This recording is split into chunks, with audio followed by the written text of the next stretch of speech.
Bubuuin na ng Premier Volleyball League o PVL ang listahan ng mga kalahok ng pambansang koponan na sasalang sa Asian Volleyball Confederation Challenge Cup for Women ngayong Mayo. Ang detalye sa ulat ni Bernadette Tinoy. Matapos i-anunsyo ng Philippine National Volleyball Federation o PNVF na sa bansa gaganapin ang Asian Volleyball Confederation o AVC Challenge Cup for Women, sinabi ni PNVF President Ramon Tatsuzara na ipinagkaloob nito sa Premier Volleyball League o PVL ang pagpili ng mga players na bumuo sa national team.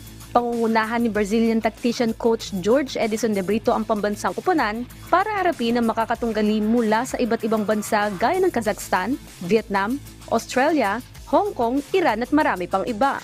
Nagpasalamat naman si Ricky Palu sa PNVF at sinabing may listahan na sila ng 20 kalahok na maaaring sumalang sa torneo, ngunit iginiit na wala pa silang pinal na desisyon sa naturang detalye.